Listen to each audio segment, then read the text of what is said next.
is calling me out. Right now, I know you're able, and my God, come through again.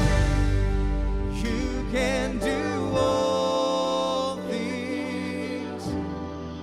You can do all things but fail. 'Cause you never lost the battle.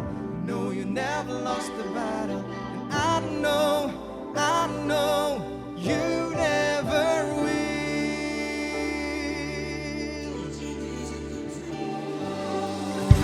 Everything's possible by the power of the Holy Ghost. Doing is flowing right now, breaking my heart of stone, taking over like it's Jericho. My walls are all crashing down.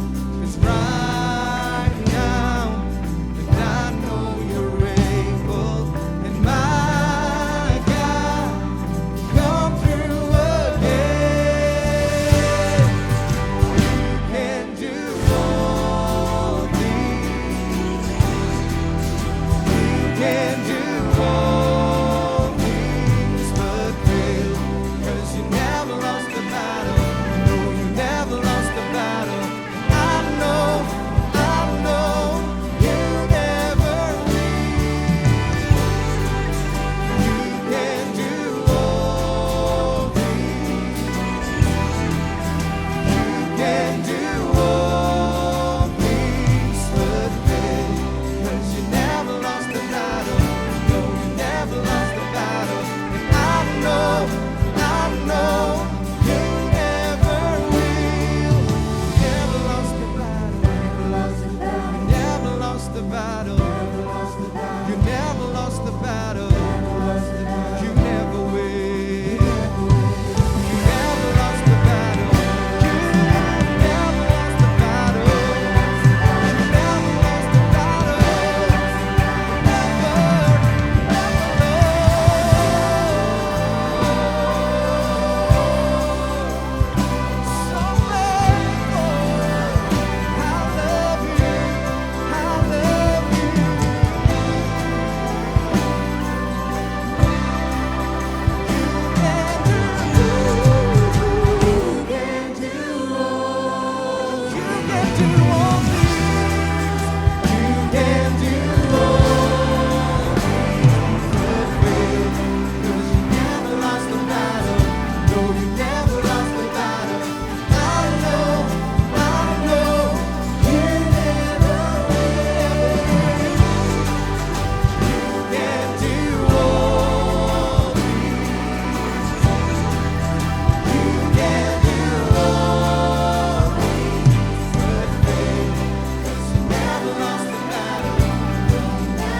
Students, welcome back di ibadah online khusus pelajar Radiance.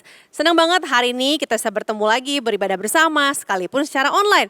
So kalau teman-teman tinggal di Bandung, saya mau invite kalian untuk ikut ibadah minggu onsite.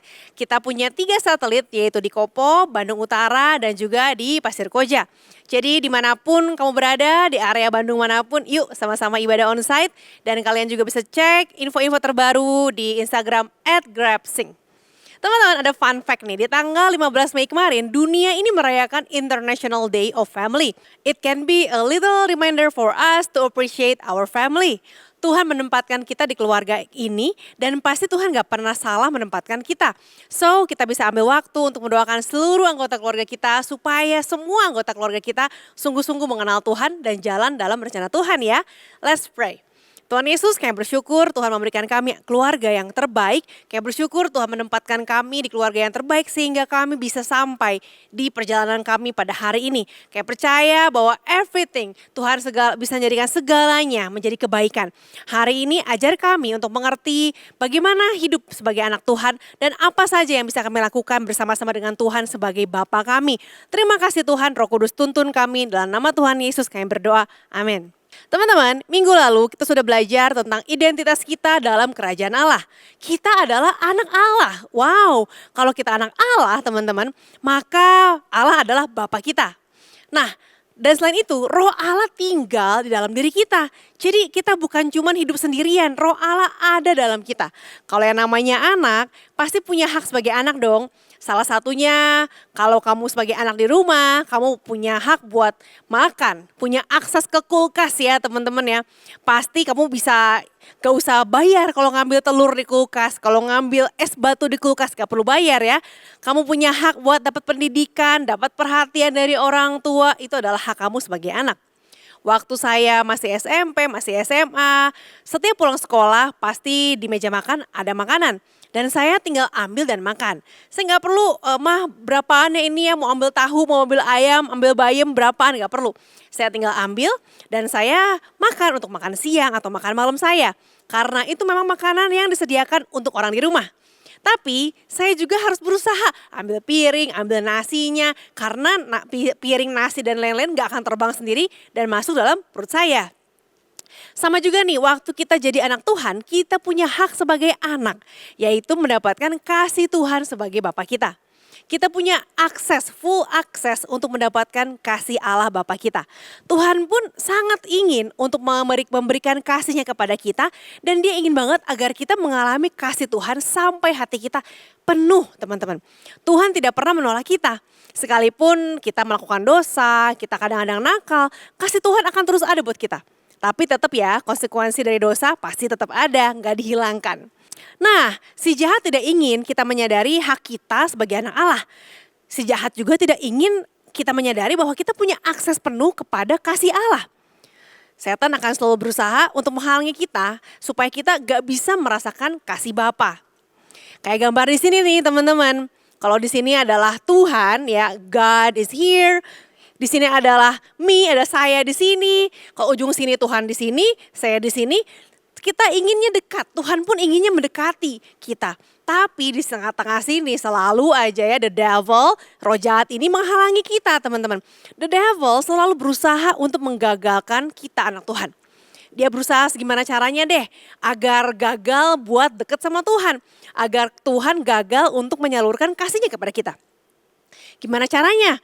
Setan akan berusaha membuat kita feel bad, feel blue, guilty, menyalahkan diri sendiri, menyalahkan Tuhan, menyalahkan setan sekalipun, menyalahkan semuanya deh. The whole world just wrong. Setan akan selalu berusaha memisahkan kita dengan Tuhan. Roh jahat akan berusaha mempengaruhi pikiran kita, membuat kita berpikir, aduh kalau saya lupa doa pagi tadi kayaknya Tuhan marah deh.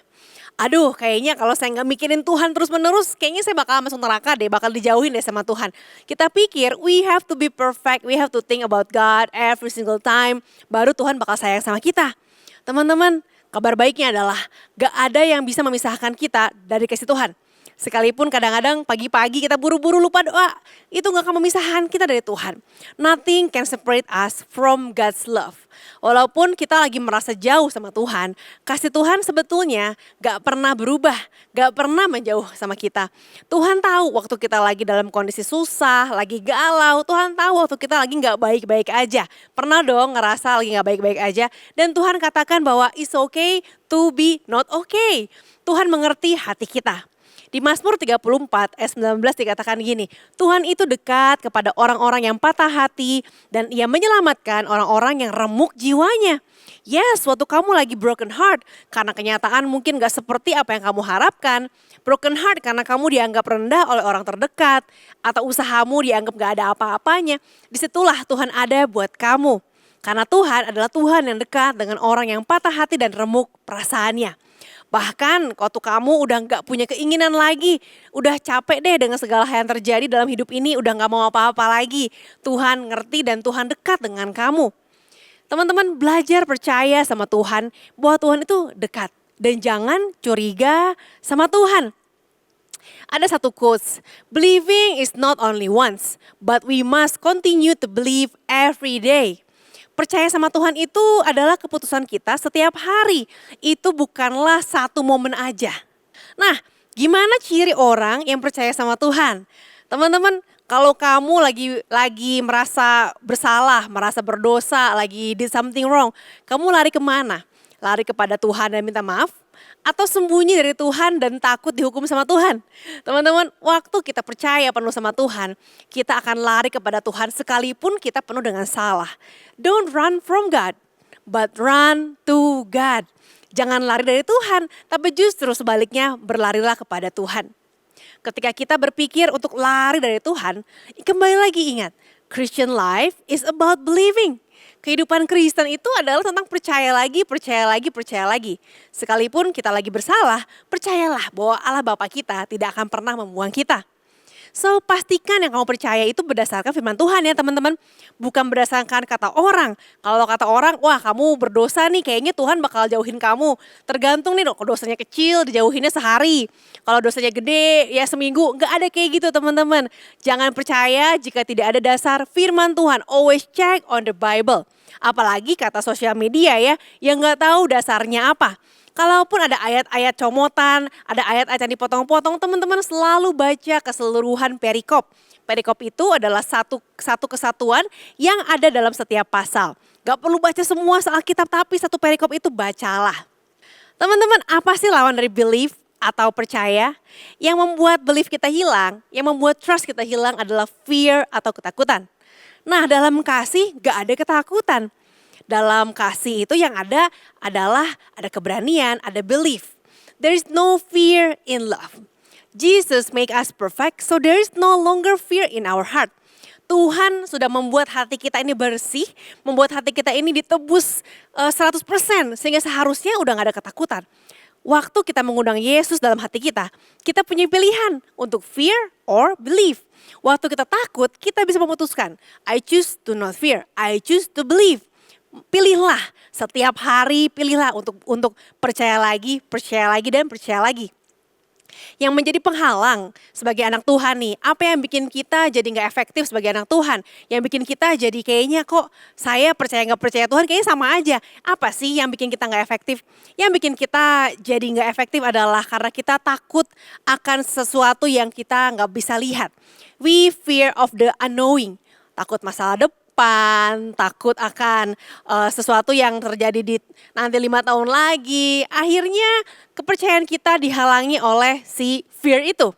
One thing to remember, God is for you. Tuhan itu untuk kamu. Tuhan itu ada di pihak kamu. Jadi kamu gak perlu takut. Dia sangat senang dengan hidup kamu, dia sangat senang dengan setiap keseharian yang kamu lakukan. Jadi gak perlu takut atau khawatir akan apa yang gak kelihatan. Sekalipun kamu gak lihat, kamu tahu bahwa Tuhan ada bersama kamu.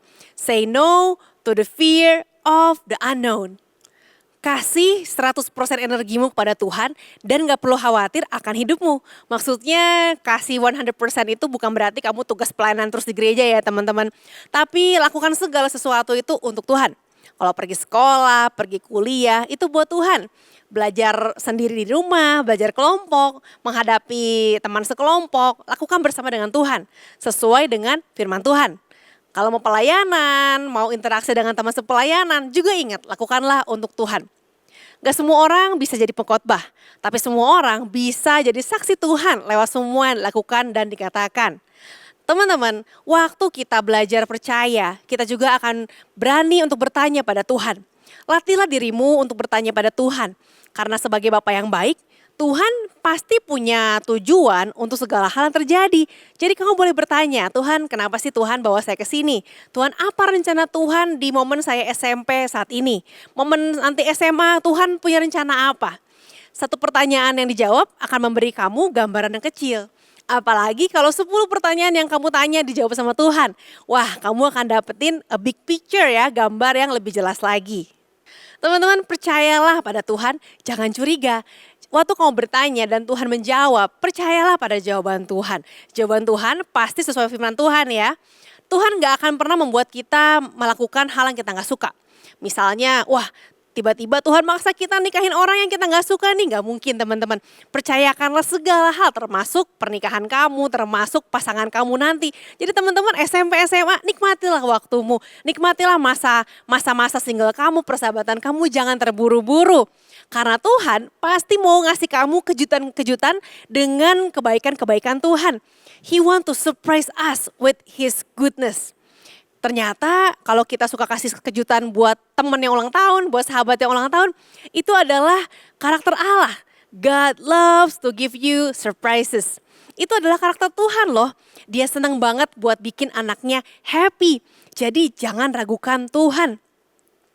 Ini adalah hati Tuhan buat kita semua. Di Matius 11 ayat ke-28 dikatakan begini. Marilah kepadaku semua yang letih lesu dan beban berat. Aku akan memberi kelegaan kepadamu. Pikulah kuk yang kupasang dan belajarlah kepadaku. Karena aku lemah lembut dan rendah hati dan jiwamu akan mendapat ketenangan. Sebab kuk yang kupasang itu enak dan bebanku pun ringan. Ini hati Tuhan. Percayalah. Dan jangan curiga sama Tuhan.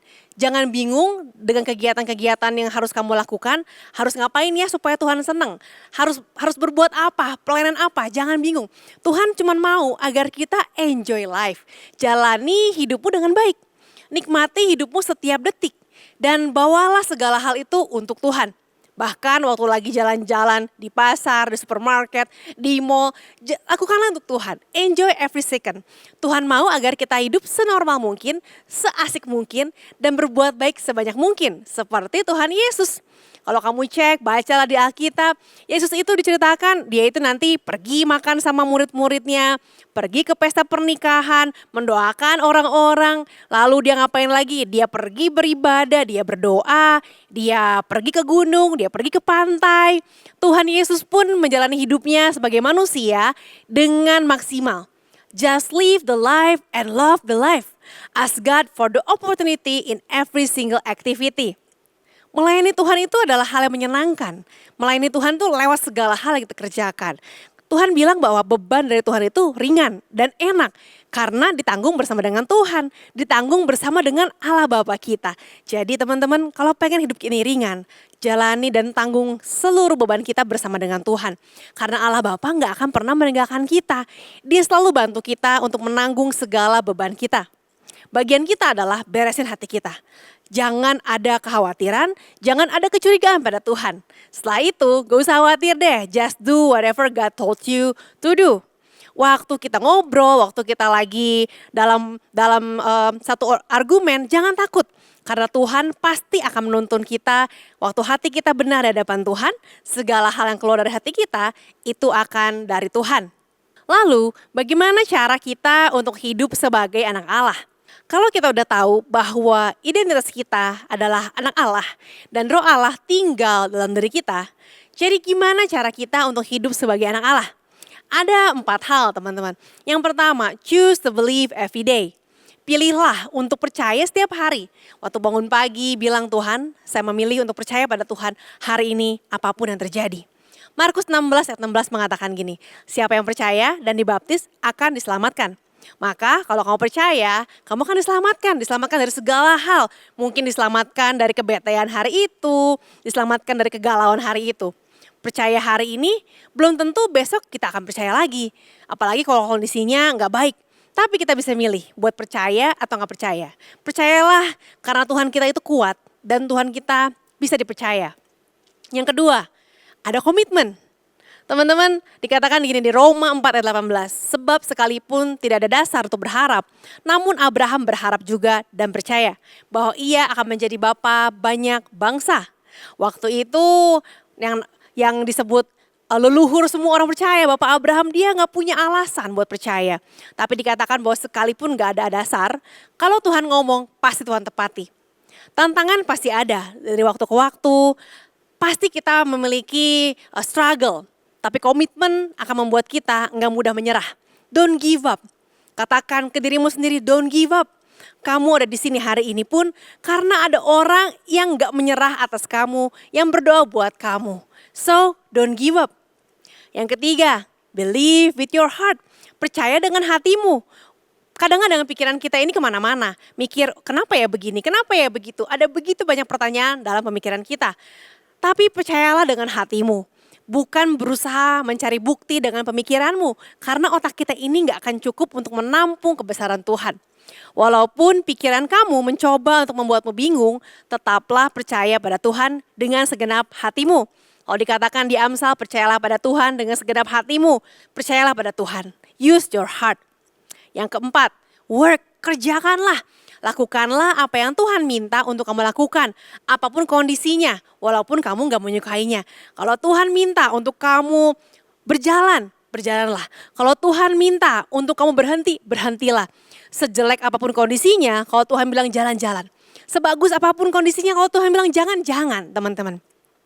Hari ini sebagai anak Tuhan, percayalah bahwa kamu ada di tangan yang benar, di tangan yang kuat dan kamu aman. You are safe in God's hand.